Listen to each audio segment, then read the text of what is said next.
வைத்திருக்கிறார் அந்த அன்பினாலே நாம் தேவன் சொல்கிற அந்த வழிகளிலே அவருக்கு பயந்து நடக்கிறதோ, அவர் வழிகள் நடக்கிறதோ எல்லாமே அவர் மீது இருக்க அன்பினாலே நாம் செய்கிறோம். இதை செய்தால் ஆசீர்வாதத்தை நாம் பெற்றுக்கொள்வோம் சொல்லி நம்ம போகும்போது அது மறுபடியும் பிரமாணத்துக்குள்ளே போகிறது போல இருக்கும். செய்வதனால் பிழைப்பு, ஒரு காரியத்தை கிரியை செய்வதனால் வரும் கூலி கிருபை என்று எண்ணப்படாமல் கடன் என்று எண்ணப்படும் சொல்லி பவுல் சொல்கிறார். அப்போ கிரியை செய்து ஒரு காரியத்தினை பெற்றுக்கொள்ளுறது கிருபையின் உபதேசம் அல்ல, கிருபையை சார்ந்திருப்பது அல்ல. விசுவாசத்தினாலே இயேசு விசுவாசிக்கிறது எனக்கு எல்லாம் உண்டா இருக்குன்னு சொல்லி நம்புகிறேன். ஆனால் தேவன் சொல்கிற அந்த வழிகளில் நான் நீதிமானா என்னை அவர் மாற்றிருக்கிறதுனாலே, கிறிஸ்துக்குள் நான் நீதிமானா ஆக்கப்பட்டிருக்கிறதுனாலே அவர் எனக்கு எப்படிப்பட்டவர், அவர் எவ்வளவு சர்வ வல்லவர், சர்வ சிருஷ்டி, சர்வ வியாபி, எல்லாம் அறிந்தவர் என்று அவரை குறித்து அவர் ஏப்பினார்.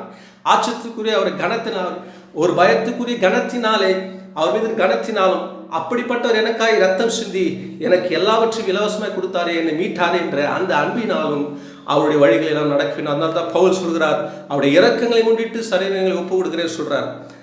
அவர் ஏதாவது ஒன்று செய்கிறதுனால நான் சரீரம் ஒப்பு கொடுக்கிறேன் சொல்ல, அவருடைய இறக்கணன்னு அவர் என்ன செய்து முடித்திருக்கிறார், அவருடைய அன்பு எனக்காக எல்லாவற்றையும் செய்து முடித்ததே என்ற அன்பு நிமித்தம் என்னுடைய சரீரங்களை ஒப்பு கொடுக்கிறேன், அவர் வழிகள் நடக்கிறேன், அவருடைய வழிகளை கை கொள்ளுகிறேன். அவருடைய அன்பினாலே கிரியை செய்கிற விசுவாசமே கிறிஸ்துவத்தில் உதவ சொல்லி பவுல் சொல்றார். அப்போ வாக்குத்தத்தங்கள் எல்லாம் கிறிஸ்துக்குள்ளாமல் இருக்கிறது, கிறிஸ்து மூலமாக கிறிஸ்து இந்த வாக்குத்தத்தை சுதந்திரிக்க தகுதியா இருக்கிறார் சொல்லி நாம் விசுவாசி வாழும்போது, அப்படிப்பட்ட நம்பிக்கையின் பூரண நிச்சயம் உண்டாகும் போது, அந்த 4ஆம் அதிகாரத்திலே அவர் சொல்றார், கடைசியில் 4ஆம் அதிகாரத்தில் இந்த வாக்குத்தத்தங்களை இப்படி விசுவாசம் சுதந்திரி சொல்லிட்டு பிறகு ஆபிரகாம் எப்படி விசுவாசத்திலே வல்லவனான சொல்ல, அப்போ நம்மளும் அவருடைய கிருபையை சார்ந்து இயேசு கிறிஸ்துக்குள்ள இந்த வாக்குத்தத்தங்களுக்கு அவர் வாக்கு பண்ணிட்டா அதை நிச்சயம் நிறைவேறும்.